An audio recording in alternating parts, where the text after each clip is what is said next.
Het belangrijkste nieuws van Curaçao in het Nederlands. Extra Journaal, vers van de pers.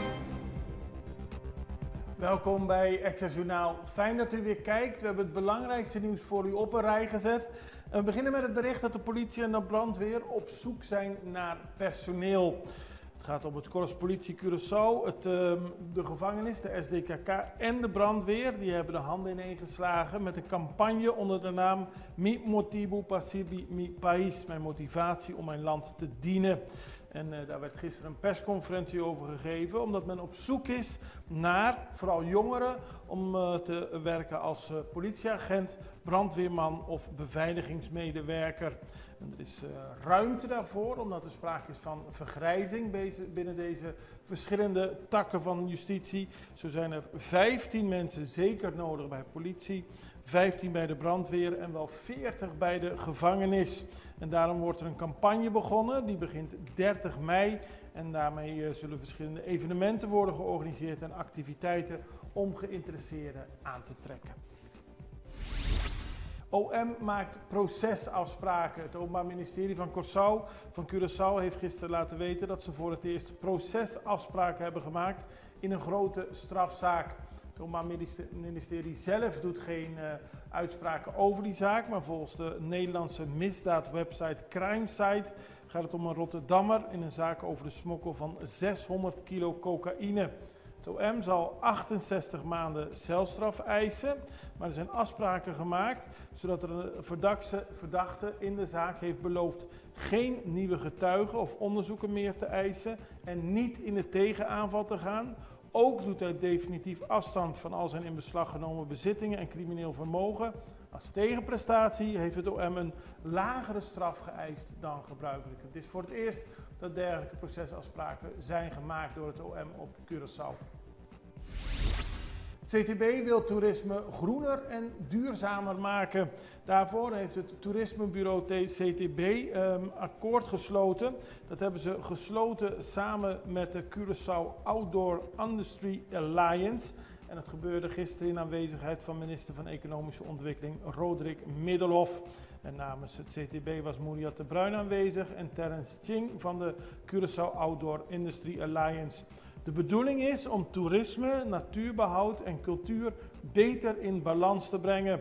Zo gaan ze samenwerken aan projecten zoals natuurherstel, milieueducatie en de ontwikkeling van duurzame infrastructuur. Hoge Raad oordeelt over La Tasca-zaak. Dat heeft het Hoge Raad in Nederland gedaan en daarmee is er een einde gekomen aan een jarenlange zaak rond nachtclub La Tasca. Dat begon al 7 jaar geleden en uiteindelijk heeft de Hoge Raad definitief bepaald dat een echtpaar achter die nachtclub 667.000 gulden moet terugbetalen. Ze waren eerder al veroordeeld tot gevangenisstraffen, maar deze zaak over de terugbetaling, dat duurde tot de Hoge Raad en daarmee is er nu een einde aangekomen. Het gaat om een zaak waarbij vrouwen ter werk werden gesteld. Het gaat ook over mensenhandel, mensensmokkel en illegale tewerkstelling van Venezolaanse vrouwen in een nachtclub. Ze werden zonder geldige documenten naar Curaçao gehaald en ze moesten klanten verleiden en zoveel mogelijk drankjes verkopen en seksuele diensten verrichten. Politie zoekt 32-jarige vrouw. Dat is een zoektocht die de familie heeft gevraagd aan de politie. Het gaat om Miolène Valerie Tamara Martis. Ze is sinds oktober vorig jaar als vermist opgegeven tijdens een bezoek aan Curaçao. Ze werd voor het laatst gezien in Kaya Nathan in de wijk Abrahams. Er is ook een internationale alarmmelding via Interpol uitgegaan. Wellicht is zij naar het buitenland gereisd. U ziet daar op de foto, Miolène is 1,60 meter lang en spreekt papiaments, Nederlands en Engels. En de familie weet dus niet waar ze is. En ook hier op Curaçao wordt gezocht om te kijken of iemand weet waar deze vrouw is. En Dick Advocaat praat niet meer met SBS 6. Nou, in aanloop naar de vriendschappelijke wedstrijd tussen Curaçao en Schotland bleek dat Dick Advocaat, de bondscoach van Curaçao, even niet praat met SBS 6. En dat heeft weer te maken met uitlatingen van Johan Derksen, die we onlangs nog interviewden, over de vermeende heimwee van Dick Advocaat. Dat zou een rol hebben gespeeld waarom hij onder meer naar Nederland terug wilde, op wilde zeggen als bondscoach. De advocaat zelf zei dat het te maken had met medische omstandigheden van zijn dochter. En die hele zaak is zo hoog opgelopen dat de advocaat heeft gezegd: ik praat even niet meer met die zender. Tegelijkertijd is het Curaçaose team zich aan het voorbereiden voor die wedstrijd tegen Schotland op 30 mei. Wordt nu nog getraind in Nederland, in Noordwijk. Sommige trainingen zijn ook openbaar, dus heel veel mensen komen daarop af.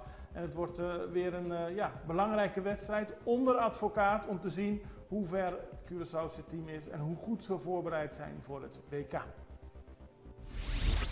Gras voor veld Mahouma. Daarover werd gisteren een beheersovereenkomst getekend door de regering en Centro Juvenil Mahouma. Er zal kunstgras worden gebracht naar het voetbalveld van deze wijk. En dat is een belangrijke ontwikkeling voor de wijk en ook voor het team. En Viera Equipment zal het bedrijf zijn dat verantwoordelijk is voor het aanleggen van het gras. Voorzitter van buurtvereniging Centro Juvenil Mahouma, Omar Gil, sprak over het belang van investeren in jongeren en sport als middel om jongeren in de juiste richting te begeleiden. En premier Pisas, minister Koepen, minister Van Heijdor en minister Middelhof waren ook allemaal aanwezig. En zij prezen ook het akkoord om te zorgen dat Mahouma voortaan op kunstgras kan voetballen. Wij gaan even naar een break. We zijn zo bij u terug.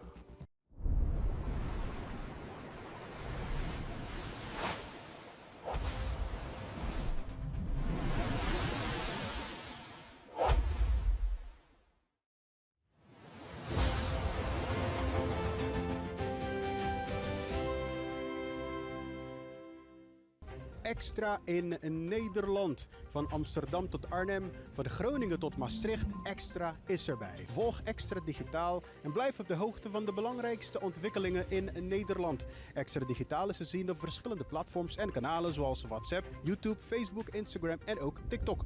Wilt u ons op de hoogte brengen van een evenement of iets doorgeven? Neem contact op via WhatsApp, e-mail, Facebook of bel gewoon 06 1364 2945. Volg of abonneer je op Extra Digitaal. Klik aan en volg ons.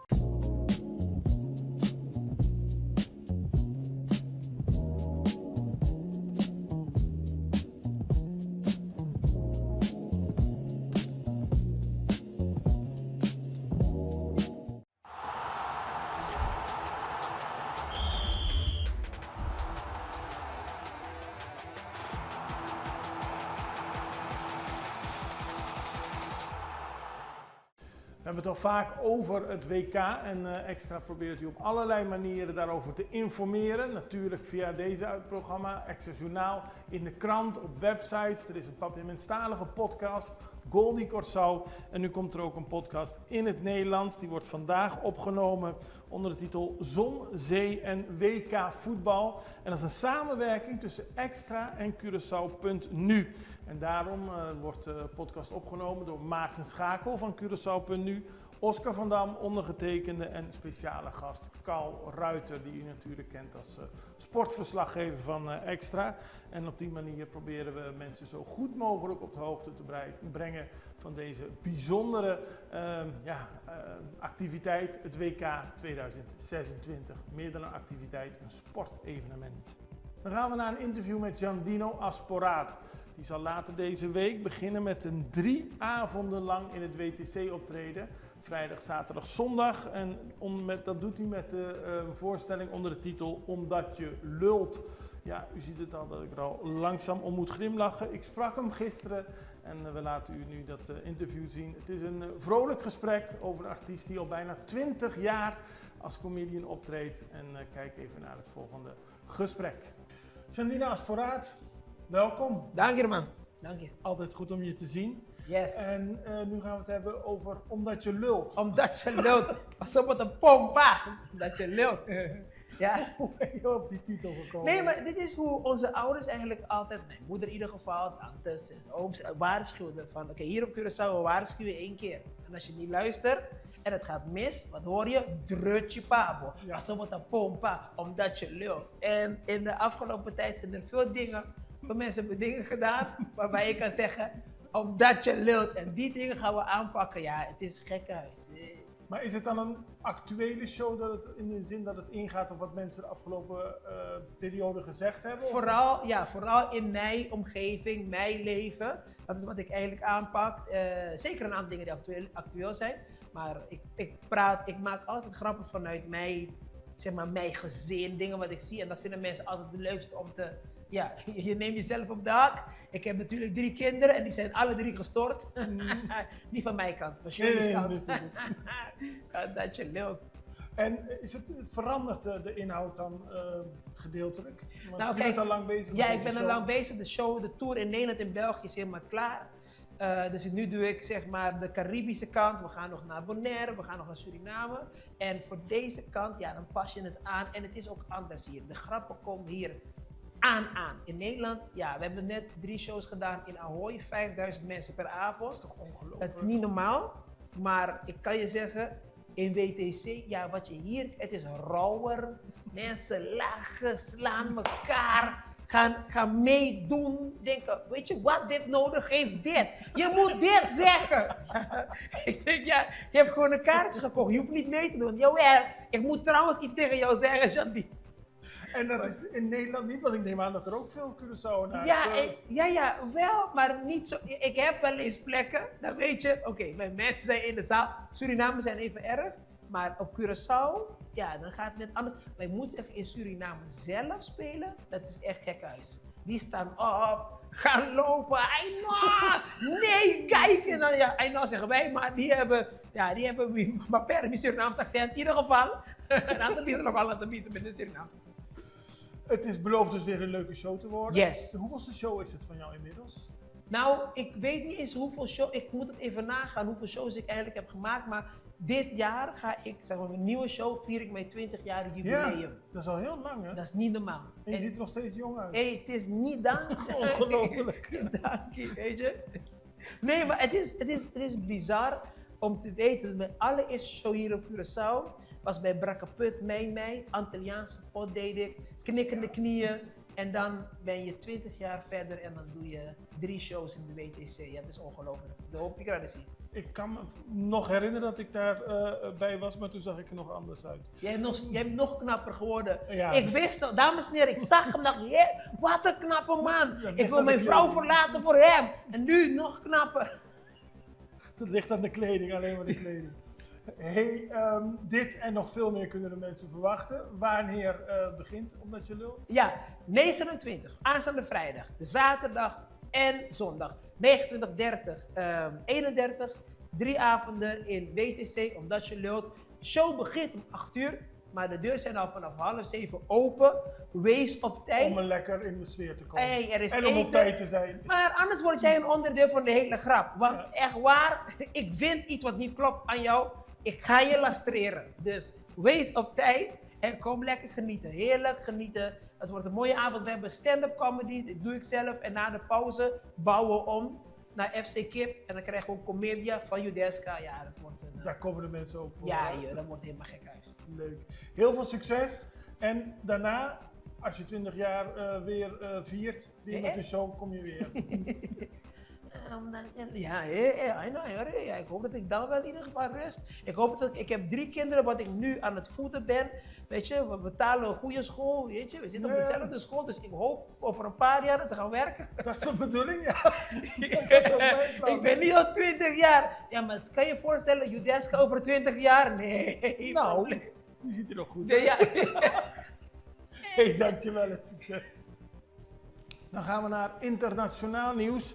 De Venezolaanse president Delcy Rodriguez heeft een commissie gecreëerd om haar regering te herstructureren na de val van Maduro. Dat kondigden ze gisteren aan. Het gaat om een commissie die het land moet aanpassen aan een nieuwe politieke realiteit. Rodriguez heeft na het vertrek van Maduro de touwtjes in handen en ze werkt goed samen met Amerika erin. De commissie wordt opgericht om een nieuwe regeringsstructuur te realiseren die is aangepast aan de nieuwe realiteit van Venezuela. En de commissie moet binnen een termijn van 90 dagen resultaten presenteren, zo verduidelijkte de president tijdens haar televisietoespraak. Ze stelde Annabel Pereira, minister van Economie, aan voor het efficiënte beheer van de regering. Want een solide administratieve en financiële basis is essentieel voor een efficiënt bestuur. De regering regeert in nauwe samenwerking met Washington. Dat zegt de controle te hebben over het land. Rodriguez zelf heeft dat nooit in haar mond genomen, maar prijst wel de samenwerking met president Donald Trump. Wordt vervolgd, net zoals al het nieuws vervolgd wordt. Blijven we volgen hier in Extra Journaal. Morgen weer en ik hoop dat u dan weer kijkt. Allerbeste, tot ziens.